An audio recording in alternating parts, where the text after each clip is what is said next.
Erika, thank you for coming on the Mortgage Punk Show today, where we are talking with top realtor producers, specifically up-and-coming top producers, like the best of the best, the rock stars in our market.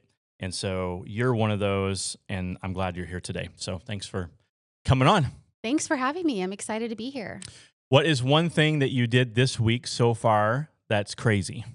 This week so far, I had to tell a buyer, I always prep them, especially like first timers. Once you're under contract, we can't be purchasing vehicles, furnishing the home on credit, doing anything crazy, right?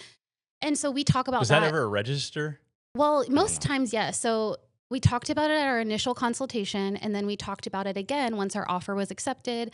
And these clients have been amazing dream clients. Anytime we need anything, they're on it. They're decisive. They're super communicative. And I, this week, had a panicked voicemail on my phone saying that he thinks he might have just really messed things up because he quit his job and we're supposed to close on Friday. So the craziest thing I did this week was tell him that he needed to run it back as fast as possible, go beg for forgiveness from his employer. Does he have vacation days? Is it April Fool's? Does he have vacation days that he can take some mental health days and then continue to be employed there for a couple of weeks at least? That's crazy. So that was the craziest kind of a big thing that I had to do this week. That's nuts. I've never had to do that before though. So, and immediately he knew that he messed up. He was like, oh my gosh, what did I just do? And he called me, and within 10 minutes, he was able to go back to his employer and have that conversation and fix it. And he's been going through a lot of personal stress. So that I think he had a good rapport. The employer was understanding, and it was all okay. But it was a scary voicemail to be getting 3 days before closing. That was this week. That was a first for me. I wonder if it'll turn into like sort of a lemonade ordeal where maybe he makes amends with his employer and it becomes better than ever. I'm hoping he stays. I don't know. Yeah.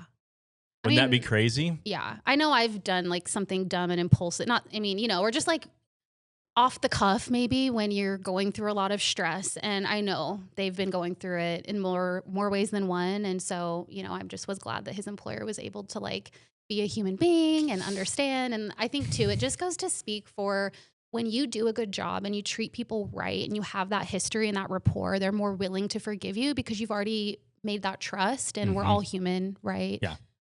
So yeah, hopefully it is a lemonade situation. When is your closing? Friday. And it may still close now. Mm-hmm. Yeah. If he still has a job. Yep. We are scheduled on the books. I'll keep you posted. That's wild. That is a crazy thing this week. Yeah. All right. What's the craziest story you've ever encountered in real estate to date? Craziest, bizarre, wild, just nuttiness between, I don't know, you pick the story. Nuttiness. Man, putting me on the spot. Could be on the bank side. It could be buyers, sellers, other agents. You don't have to name. I don't know, whatever. Just. Yeah, it's hard because I don't like to talk bad about other people when I can help it. So I don't want to like bag on any other agents, even if I'm not naming names. I just think we all need to, stay professional and communicative.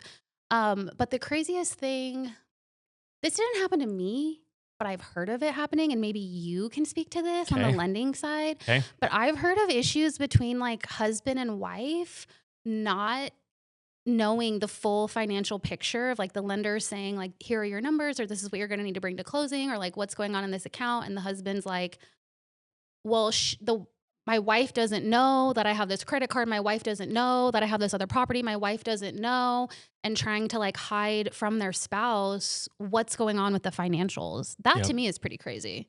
Yep. Not with my clients, but I've had that happen. Just where literally two married people do not know what each other is doing, or they don't know what each other is assuming, I guess. Yeah. What each other's doing, or what each other assumes from the transaction, I guess. Yeah, what you're doing, or like how much debt you actually have to your name, or are you spending money? Like one party thinks that this joint banking account, this joint checking account is like all their money. Meanwhile, the other party has like hidden money or hidden debt or something. Cash underneath the mattress. They're asking you as a lender, like, hey, does my wife need to know? Like, and they're asking you to like keep that secret. To me, that's pretty wild. I've had that happen. So what did you do? Um, yeah, that doesn't happen that often. Hope not. I'm trying to think of the last time it did. What did I do? It's a really awkward situation because you have to try to honor two people's wishes without, because if you don't, one of them's gonna, you know, throw a rod and flip out Yeah. if you don't. So I guess what I probably tried to do was honor their requests as long as that the transaction could move forward. You know what I mean? Yeah. Like, you got to have this much money. Like, say they had to bring $20,000 to the closing table. I'd be like, guys, you got to have 20 grand. I don't care where you get it. I'm just telling you, this is what you have to have verified. It has to be verified and owned by the two of you, and then let them do that, whatever, work that out.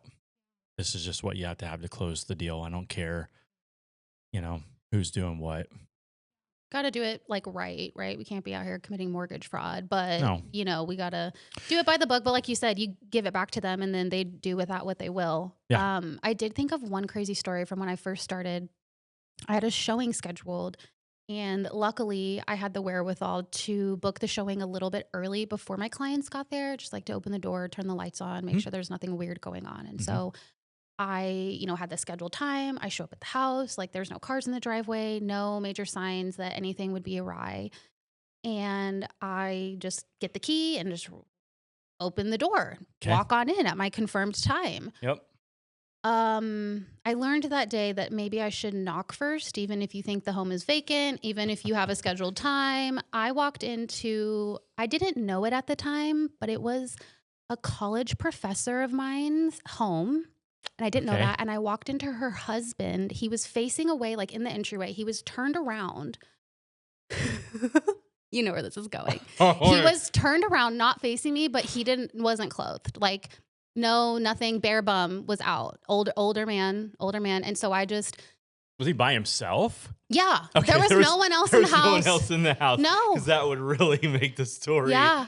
No, but I was going a different direction. I was mortified. I just I don't know if I Did you say hi, Mr.? No. I don't know whatever you called him in college. I didn't know it was their house yet. The bum didn't clue me in. Okay, I didn't know yet. It wasn't. So I said, so sorry, slammed the door shut, and I just was out there on the porch like, am I being punked right now? Where's Ashton?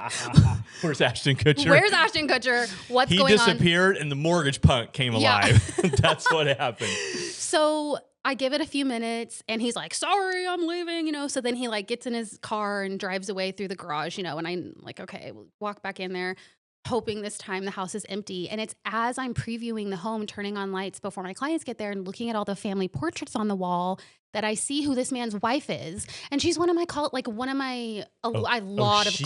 She was one of your college professors. Yes, not him. Got it. But it was her husband. Her and spouse. I was like, oh, that's a side of him I never thought I would see. That's so funny. So now we know. Okay, that's what I was looking for, Erika. That is a fantastic story. All right, Erika, Choriego is how we pronounce your last name. Choriego. Oh, no, it's Choriego. I always want to say it like that. Everyone does, but and I've known you now for a little bit, and I still want to say cha. I'm going to teach you this one trick. Ka. You're never going to make that mistake again. Okay, tell me. Okay, are you a wine drinker? Red wine, Chianti? No. Okay, well, if you were, Chianti is an Italian red wine, and you spell it C-H. In Italian, the C-H is phonetically ka, not cha. Got so it. if you just remember that I'm Italian, I'm a red wine drinker, you'll just and the CH Choriego, is a K sound. Or like Lego Mayego, Choriego. Mm-hmm. I always want to say it that way. I mean, I'll still answer to it. Well, I'm going to get it right. Choriego. And that's what background? Italian. Oh, that's Italian. Well, thanks for sharing that story. That's a fantastic story. I love that story because realtors have some of the most wild, bizarre stories. And let me ask you this, Erika, do you think that a realtor should carry a gun in our city and in our market, showing houses to complete strangers? What do you think about all that? How do you deal with that? Do you worry about that? Is that something that you'd be more concerned about? I don't know. What do you think? I think guess that's what I'm it's a hot topic. I think this world is crazy. And I think just in general, realtor not, I'm of the personal opinion that I would rather have it and not need it than need it and not have it. The average first responder time to an emergency, no matter where you are, is longer than what, unfortunately, you might have in a life-threatening situation. And so I am, a young female that I'm broadcasting and marketing myself open house, and this is where I'm going to be and work with me. So there's definitely protocols that I have in place in my business to protect my safety and to do my due diligence before I just meet a stranger or put myself in harm's way. Right. But that being said, yes, I actually went to a class. It was specifically a class for women, classroom style, not for realtors, but it was for women. Okay. And everyone in the room had a different reasoning for being there.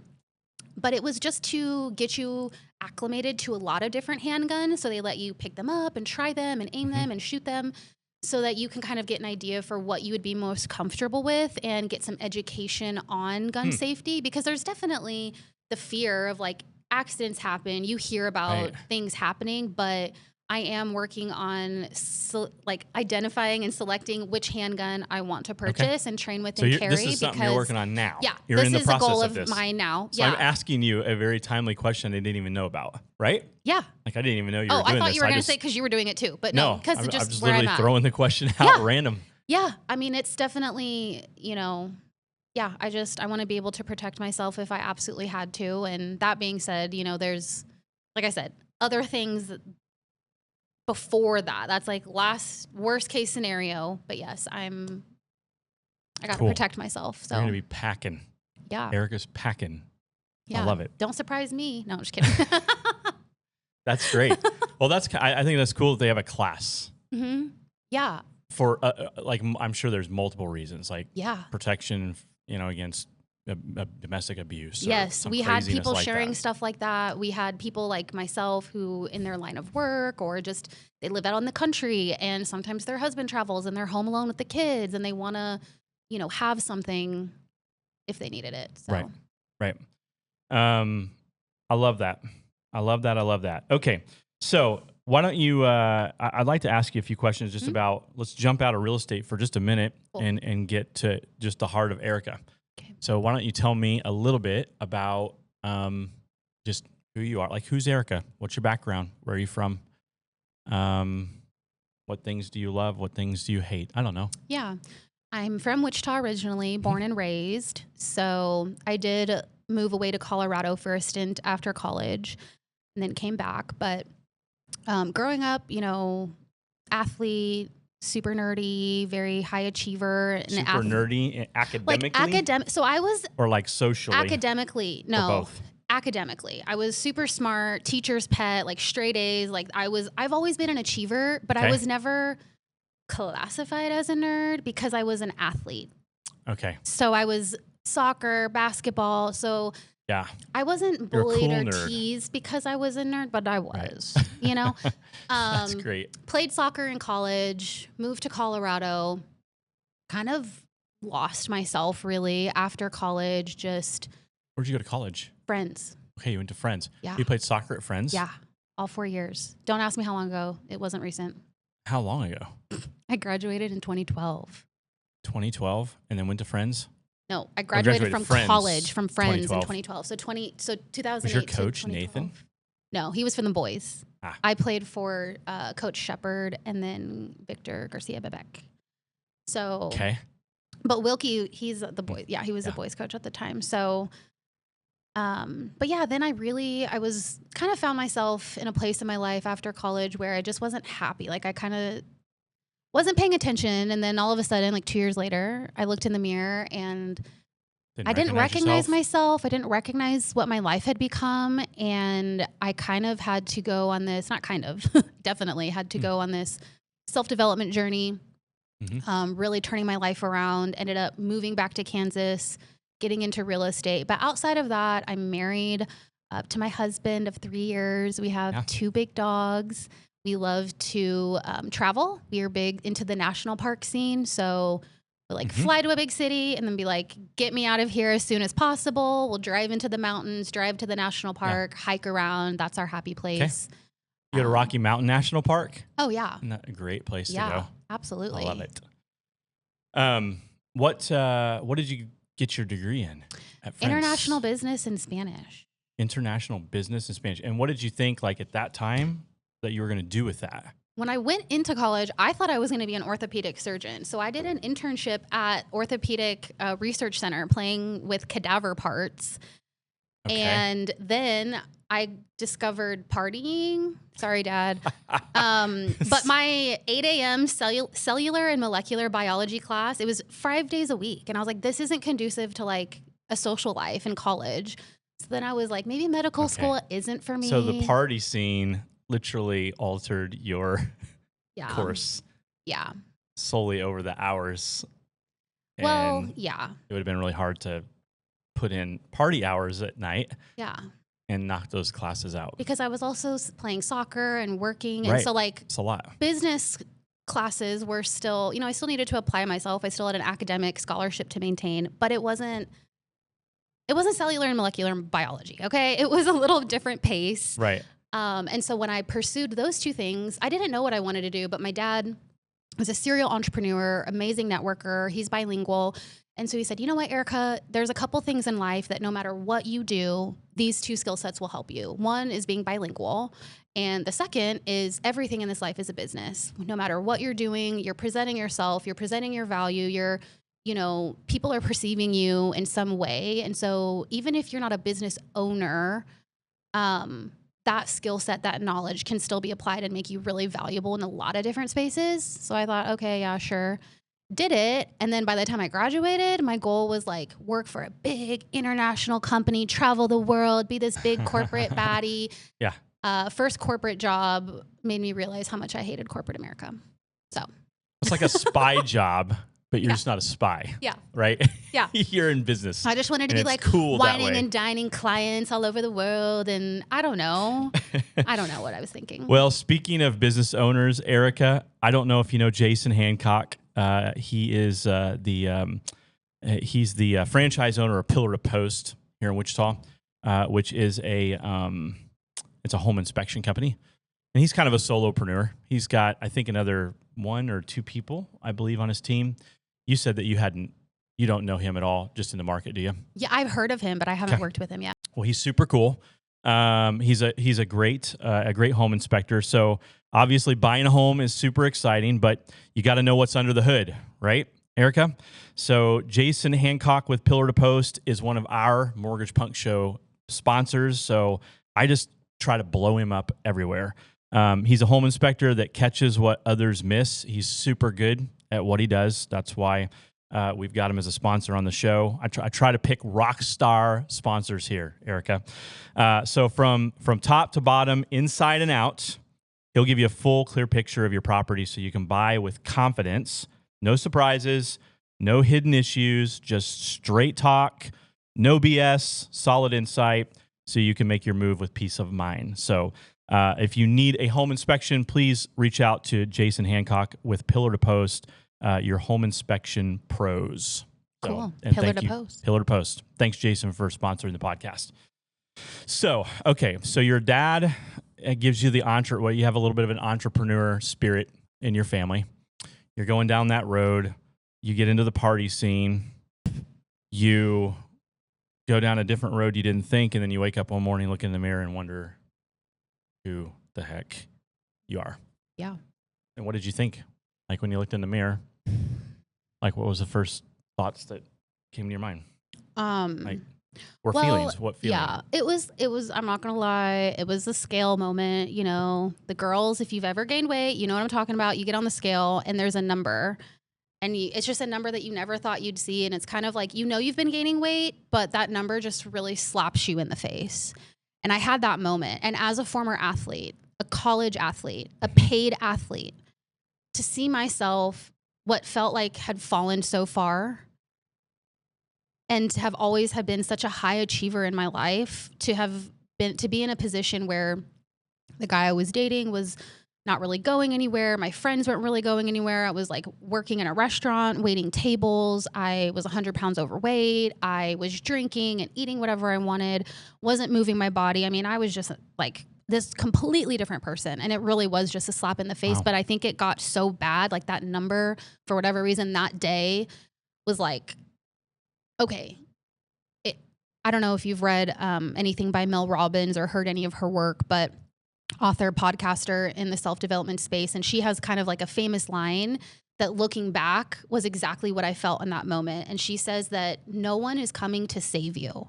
And in that moment, that day, when I looked in the mirror, that was exactly what I knew to be so true, was that no one's coming to save me. And if I didn't figure it out and start making some big changes, my life was going to look the same or worse if I kept on that path.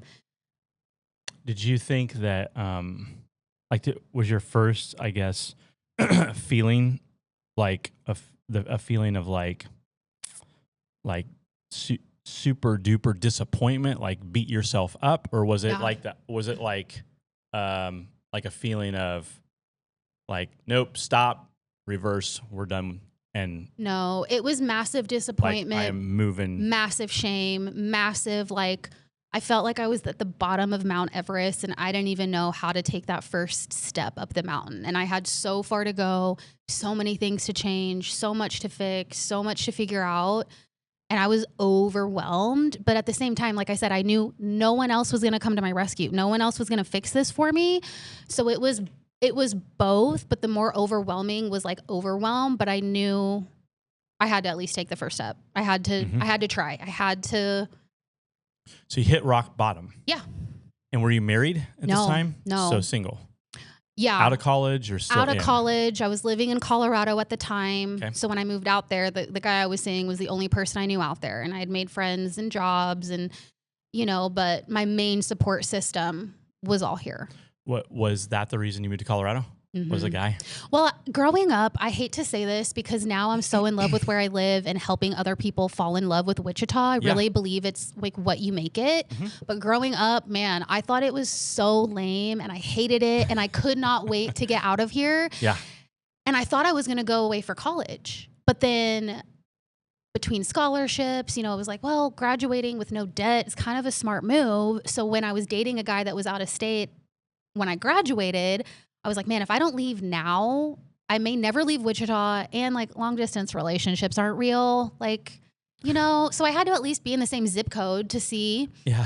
But yeah, I was in Colorado and just not surrounding myself with the right people. And it was also the first time in my life that I wasn't on a team. I didn't have a coach. I didn't know how to be accountable when I didn't have a teacher or a coach or teammates there. Like, Yep.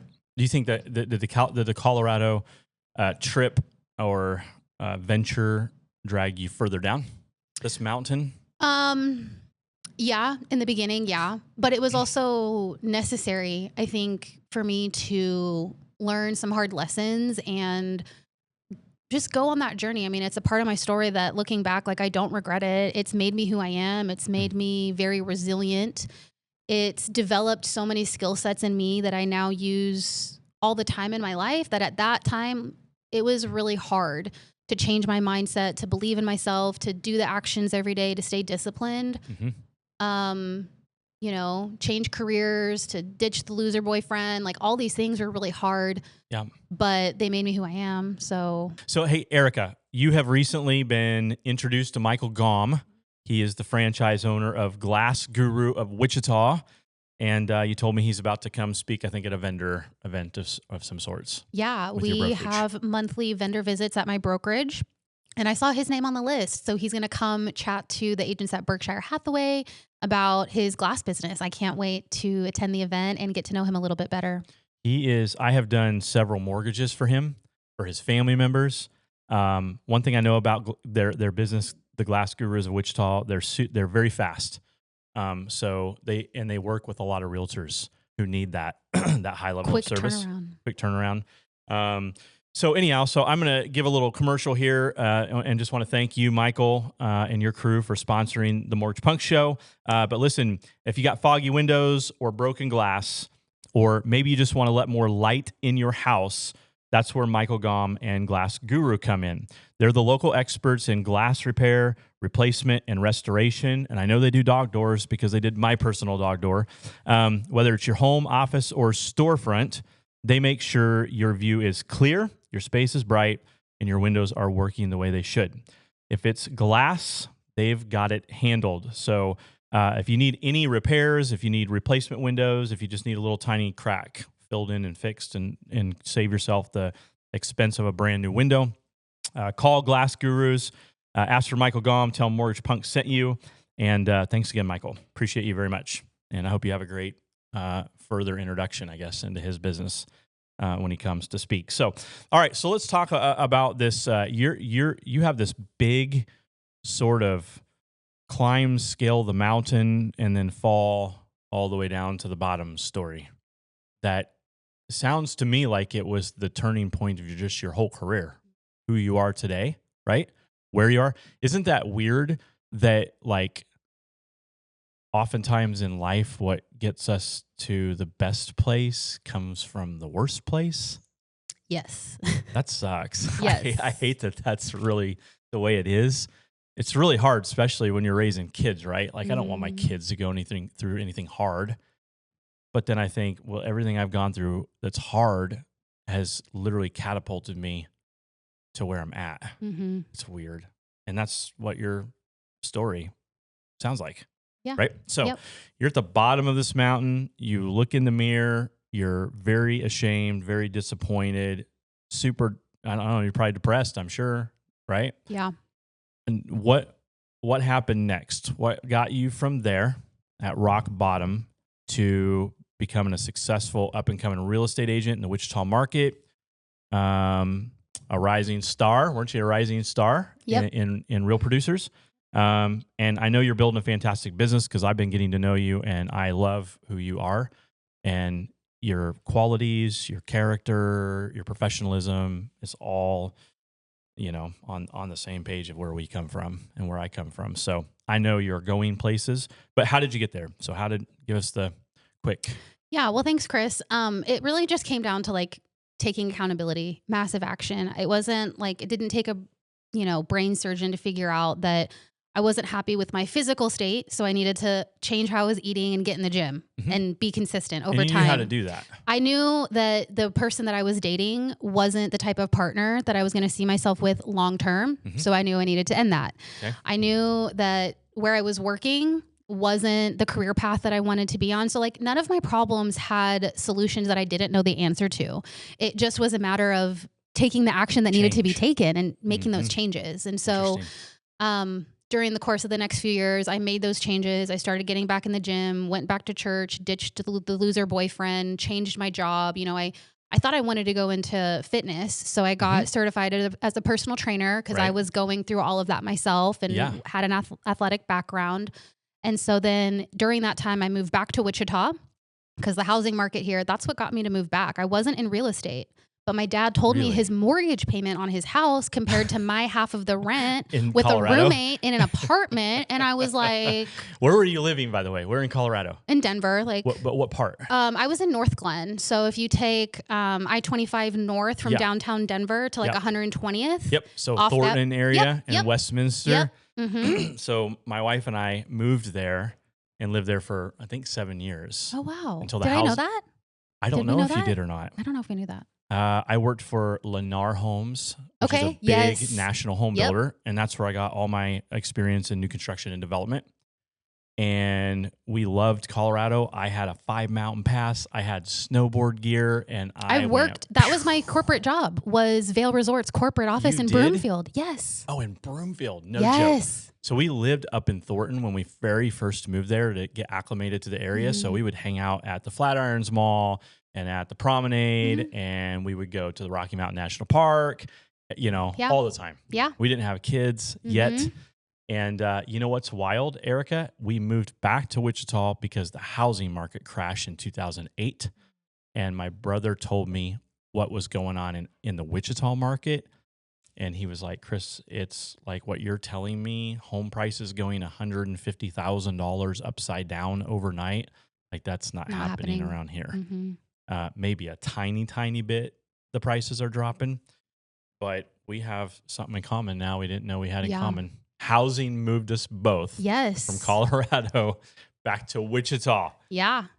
Yep. Right? Yep, back to Wichita. I was still kind of rock bottoming when I made it back. Okay. I was trying to dig myself out of some debt. I was still really heavy in the self-development era of my life, I would say, making those changes. I got a job in the fitness industry. This was like my first sales job, I guess, outside of, slinging beers behind the bar at the restaurant. The party, upselling, the party career. Well, I mean, I wouldn't go that far. I was at like Olive Garden and like a sushi restaurant. I wasn't like a bottle girl or anything, but you're in the service industry. yeah, I was in the service industry. So? Yes. And then I was in the sales and fitness sales. And I was in a position where young and hungry, an achiever by nature, within a year and a half, 2 years, I started entry level. And by 2 years later, I was running the entire sales team. They asked me to take on a second department. And I was like, yeah, of course. That'll look great on my resume. Theory? Was this Orange Theory? No, this was at OptiLife. Oh, that's right. Yeah. And they were like, oh, but we can't pay you any more than what you're already making base. Like we can only give you more bonuses and commissions if you hit your KPIs and whatever. And again, young and hungry. I'm like, well, they're going to pay me anyway because I'm going to hit my goals, And then fast forward 6-9 months and I am working 80 to 90 hours salaried. I'm overworked, underpaid. My boyfriend at the time, now husband, is begging me to quit my job. This is the most money I've made. This is the highest title I've held, running 2 departments. And he's like, you are miserable. You're having back pain. You're gaining weight again because you're not making time to work out. You're taking backward steps, right? And it was about that time that I'd always toyed around with real estate.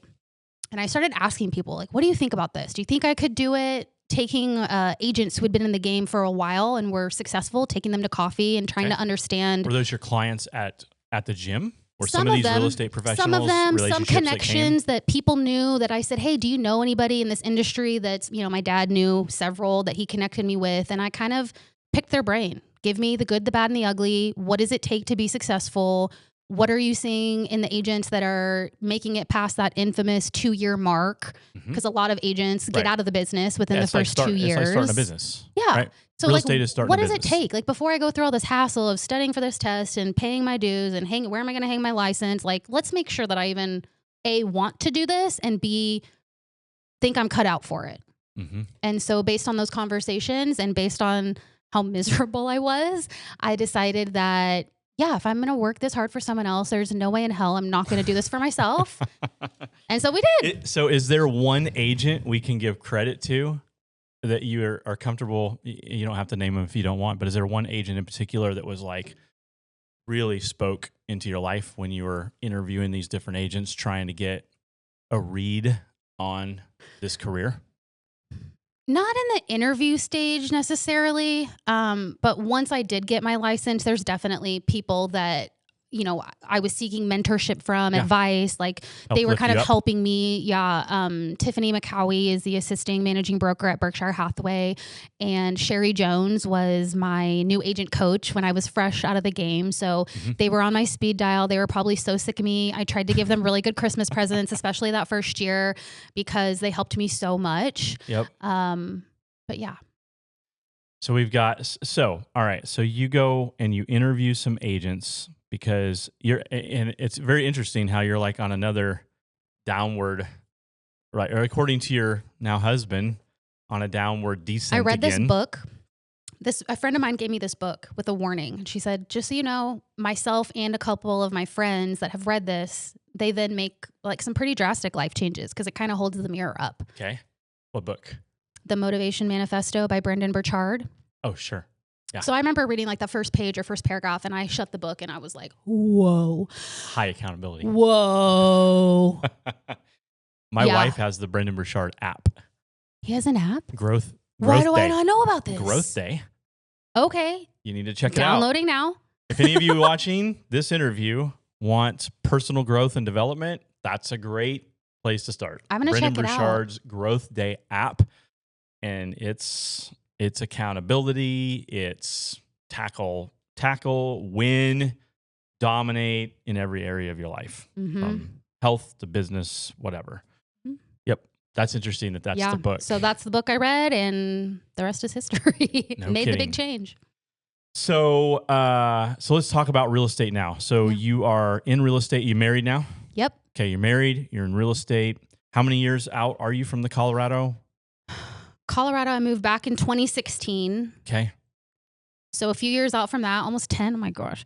Yeah. So almost. Because you were in the healthcare space for that few year period, right? And then jumped into real estate. What year again? 2020. So I'm almost to my 5-year mark, so Q4 of this year. You are this is going to be really fun because you got in the industry like you couldn't have picked, Erika, you couldn't have picked like a more prime, hot, crazy, wild, upward trend, just massive real estate growth, right? In the housing industry went bonkers. Yeah. It was a wild time. They told me when I got in at that time that if you can make it in this market, like you'll be fine, you know?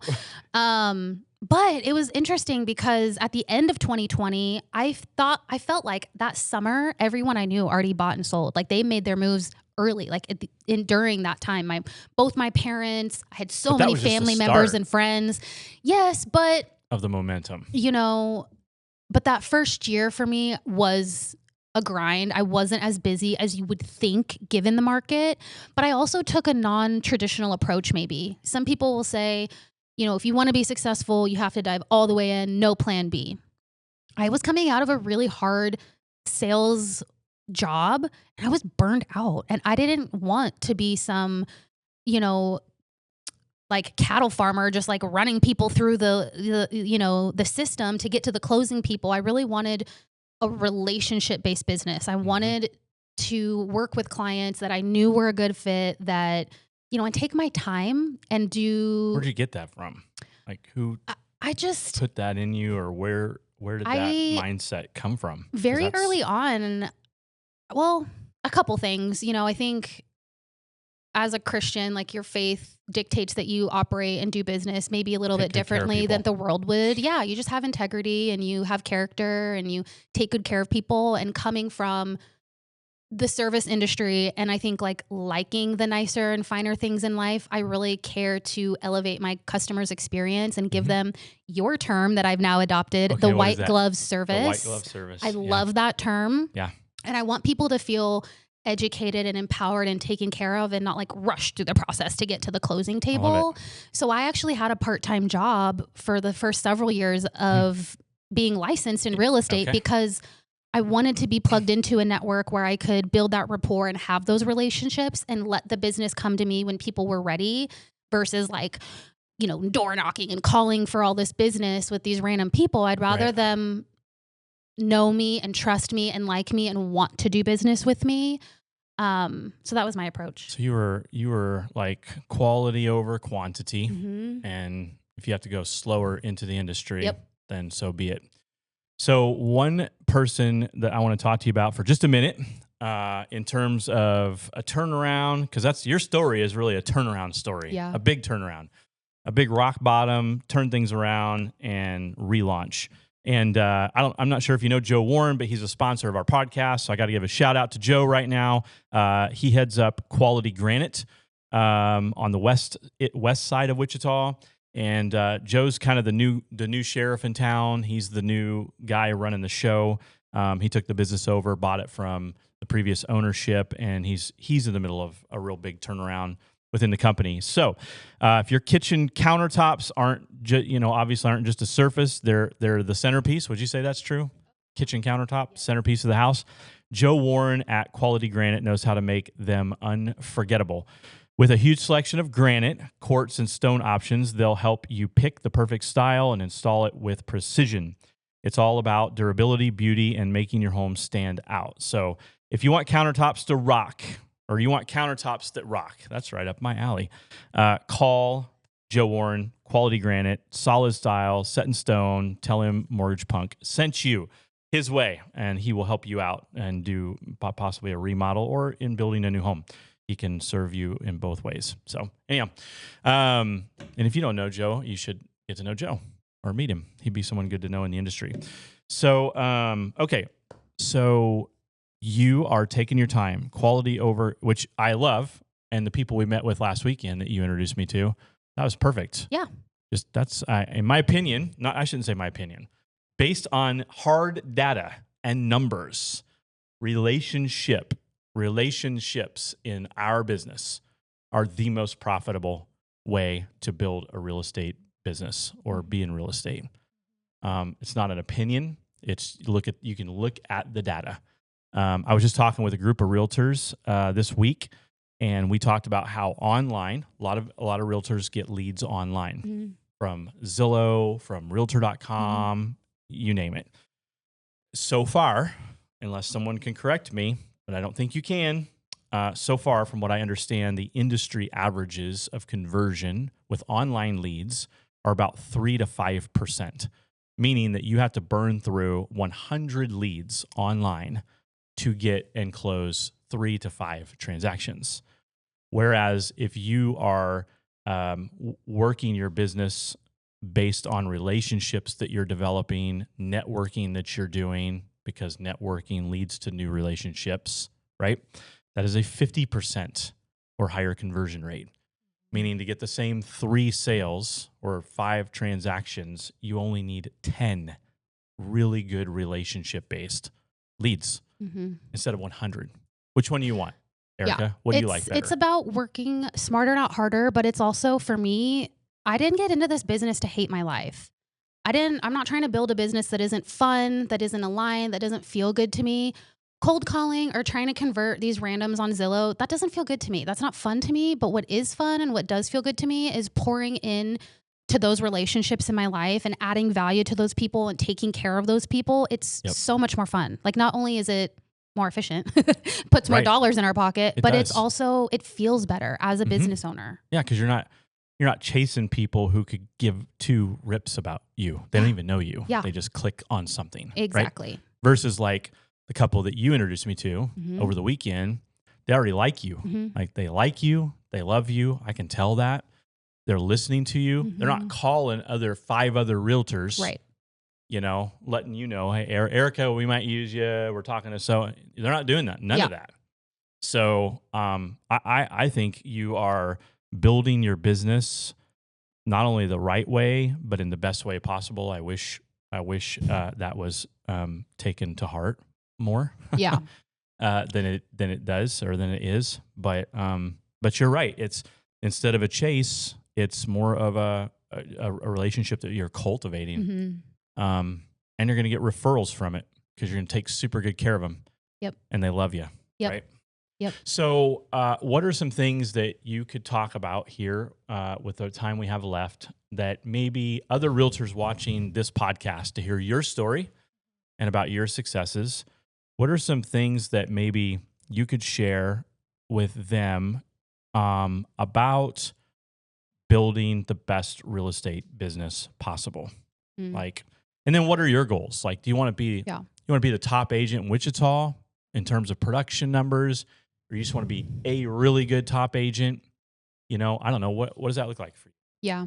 Great questions. For agents getting started, or agents maybe have started but aren't getting the results that they want, a couple of things that I would say to them is having a long-term mentality. I think if you get into this business and you can think long-term and not look for the instant gratification, the instant wins, but you take care of people, you work on building a business and setting up systems that are going to work for your life long-term so that you're not a slave to your business, and being okay with the timeline being what it is. Because some people get their license and they're, rookie of the year and they're doing all this business. Other people, it takes them a full year to even get their first deal. And so I think sometimes if you try to put expectations on yourself, you can only control what you can control. So if you can control your outputs, what action are you taking every day to move the needle forward in your business? Because it is true. This is a business. And if you don't treat it like a business, it's not going to operate like a business. So you have to treat it as such and show up every day and do those actions, lead gen, network, all the things, right?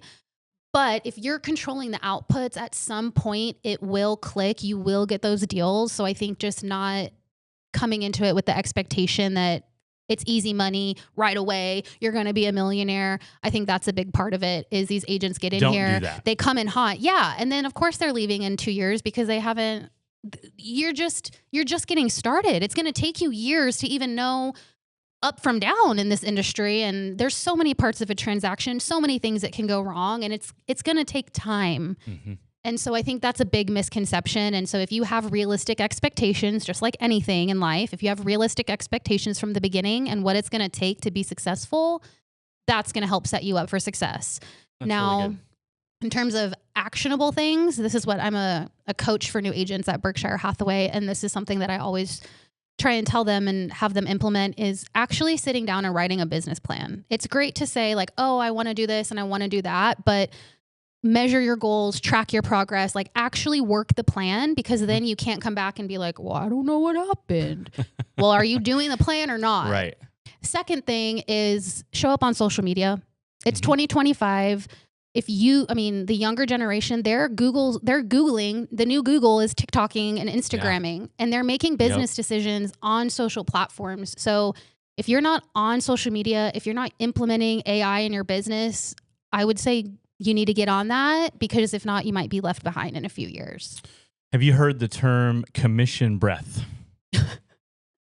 Have you heard that? I've heard that, but it's been a while. Okay, what's it mean? What's that Oof. mean to you? Yikes, that's uncomfortable. It is? I mean, to me, is that, maybe I don't know what that means, but to me, it means like if you only care about the commission, like you don't care about the people, and then you're just there to make a dollar, and all you care about is getting your commission. Yeah. So do you think that home buyers and sellers can tell when an agent cares more about that than them? Yes. I think there's two things that are very clear to the consumer. Number one is if you have desperate written on your forehead because you haven't made a sale, which is part of the reason I had a part-time job for so long, is because I didn't want desperate written on my forehead. Mm-hmm. So they can smell desperation, and they can smell when you're not being genuine. Yeah. And so, yeah. So when you're getting into the business for this fast cash and big money, that's probably going to come out, don't you think? Oh, yeah. Unless you course correct and start making changes to implement, like you said, systems and processes and relationships that move you beyond that, become about helping people. Yep. And taking good care of people. I love that's one of the things I love about you. Like I said, our values align so much. That's why I love you, Erika, and I'm so excited about doing more business with you this year. Me too. And just continuing to build our relationship. I love it. But I think you're giving these new agents fantastic advice by not having commission breath. Yeah, because please it's a bad don't. idea. Don't do it. People can tell. And you end up like, what do you call it when you self-defeat, or when you self-sabotage? Yeah. You'll just sabotage your own business. Yeah. Right? By doing that. Your your reputation and word of mouth is everything. And people are so quick to talk about a bad experience, unfortunately, quicker than a good one. So all it takes is one of those. And that could be so many people in this town that never want to do business with you. You're already written off, Wichita's not that big. And that's not what it's about, but it is true. How you treat people, it will come back around. It will reflect on your name, your business, and your success long term. Yeah. Would you say that, how can someone overcome that mental block? How do you overcome commission breath? How do you get past that? What would you advise an agent to do to just like stop and do, just a quick reality? All of us need to stop and look at ourselves and our business always, no matter how successful you are. Yeah. How do you do a reality check on that? For me, it's like a daily practice of like getting myself and my mind right before I start my day, because if you're not careful, I think especially in this industry, it can become like production, volume, top producer, go, go, go, all that craziness, comparing which yourself to others. Don't get me wrong. We want to be making money. We want to be helping people. We want to be surpassing our goals and all of those things, but we need to be doing it the right way, and we need to be taking care of people along the way. So for me, like every morning, I just start my day off pouring into myself before I pour into others all day, kind of keep myself grounded. What is my intention for the day? What am I working on? Who do I want to show up as today? And making sure that those things are in order to kind of keep me grounded and keep me focused on what I need to be focused on in the day to day. So a morning routine with a mindset. Yeah. Sounds very Brendan Burchard-ish. What can I say? Me. Check his. I'm giving him free I was like, advertising. he's not even sponsoring. Brendan, I want you to push this Yeah. and get us out there. Help get us out there across the country, man. Listen, speaking of a couple, so I love that because I these are all like hallmark traits of top producers, top business owners, top real estate professionals, top lending professionals, you name it, just mindset and all these characteristics are very common in just all of those types of people. So I want to talk about for just 1 second, two people that are just like that in business, and that's Matt and Natalie Inbody. Do you know them by chance? I don't know them. So they own a company called Vortex Air Duct Cleaning Services. I've heard of Vortex, yes. Yeah, so they are the freaking bomb. Like, I had them suck my brand new house that I built from the ground up out. I think I heard 3 2x4s go up the ventilation system and out into their trucks. So if you ever think about what's hiding in your air ducts, I promote them like crazy to all my people closing on new homes because I'm like, you don't know what's in your air duct system. People just lived there for who knows how long. There's dust, there's allergens, there's even stuff you don't want to know about, like squirrels and diapers. Like, they've told me it's disgusting. Like, you don't even want to know. But if you don't want that problem, call Matt and Natalie at Vortex. They're the best in the business at air duct cleaning, hands down. They're running such a great business. I'm so proud of them. They're just crushing their goals. They're killing it. They do all the right things. They love people. They serve people. They're honest, hardworking. They'll get your system spotless, so your air is fresher, your HVAC runs smoother, and your whole house just feels better. And you don't have to worry about a dirty diaper in your air duct system somewhere. This isn't just about clean ducts. It's about breathing easier and living healthier. Sorry. So when it's time to clean the air, there's only one name to call, and that's Vortex. Give Matt and Natalie a call. Tell them Mortgage Punk sent you. So thanks, Matt and Natalie, for sponsoring the Mortgage Punk Show. You are the best. All right, so we're going to wrap this up here today, Erika. I feel like I could just keep talking. I think we could roll for another hour. Yeah. Like, we could do like one of these Joe Rogan long. Have you ever seen some of his episodes? They're like so an hour long. and 40 minutes long, something crazy like that. Yeah.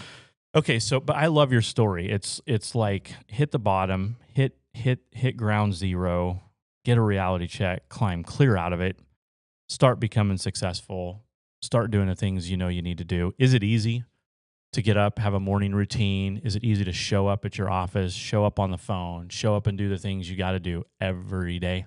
It's simple, but it's not easy. That's true. I totally agree with that. Yeah. Isn't that how most things are? Mhm. Like, I want to get into shape, Yeah. right? Okay. And most of us, we know Eat exactly. better, yeah. We know what we need to do sleep to fix better, our problems. and go to the gym. It's like there's no magic simple. pill, right? But it's not easy. And then we get sold all these advertisements on social media of how we're going to fix the problem, circumvent the hardness of it. I feel like I've learned, Erika, I don't know about you, but I feel like I've learned that you just have to, at some point, embrace the suck. I was going to say that. I was literally going to say, embrace the suck. I've thought about getting that And just- tattooed. I don't know. That Hey, might be a little that's far. a great tattoo. That might be a little far, but I like that. You may have just given me a embrace new the tattoo suck. Because the sooner you get over that, you can't prevent every setback. But if you can perfect the comeback, you're going to be set. That was very profound what you just said there, Erika. I don't know how you said it, but you should write it down. It would be I have a podcast episode. No, Erika I did. Choriego quote that goes down in history because it was very good. It's true, though. I feel like that's my life. My life is just embracing that, like literally just, okay, if I want to hit my fitness goals, I just have to find a way to work out every day. Yeah. A lot of people spend there's just no way around it. They spend so much time trying to avoid anything hard. Yeah. That if they would just embrace the suck and do the hard thing. Yep. Gosh, their life would look a lot different. Have you heard we'll go out with this for today. Have you heard I can't remember who said this, but like, it's like a choose your hard. Have you seen that? Yeah. Or seen the videos Oh, yeah. on it? Staying Like, 100 pounds overweight, that would have been hard. Yeah. Going to the gym every day, that That's was hard. hard, but Pick one. pick one. Which one do you They're want? both hard. Yeah, absolutely. Yep. I totally agree. I love what you're doing with your business. What are you hoping to accomplish from now to the end of the year? In real estate, personally, I don't know, development? Yeah. Now to the end of the year, I want to finish my personal remodel on my 100-year-old house. I'm sick of living in a construction zone. Okay. So that's a big one. Business-wise, I have been pivoting this year from doing a lot of first-time buyers, which I'm still down, still willing to help a first-time buyer. They have a special place in my heart. Love them. But I am trying to pivot and do more new construction. I love design. I love the construction process. I think we have some amazing builders here in Wichita. Right. And so it's also increasing my price point. So again, since I'm not trying to be this agent doing 7 billion transactions a year, I still want to do a good amount of volume.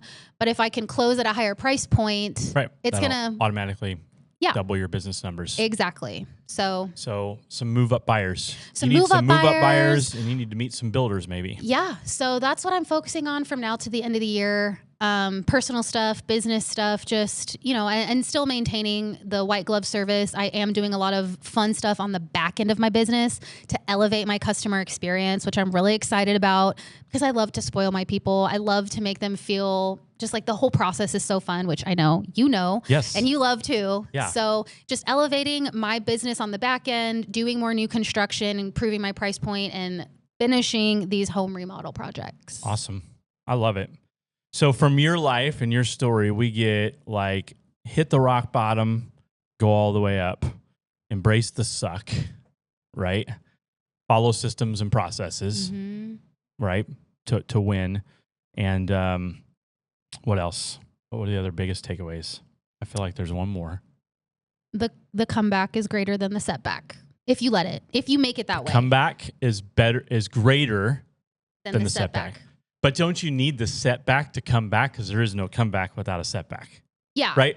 But no one's like self-sabotaging themselves into a setback. So it's like when life gives you a setback, you can either be the 100-pound version of Erika who's sitting there in the mirror like, oh, this sucks, I don't know what to do.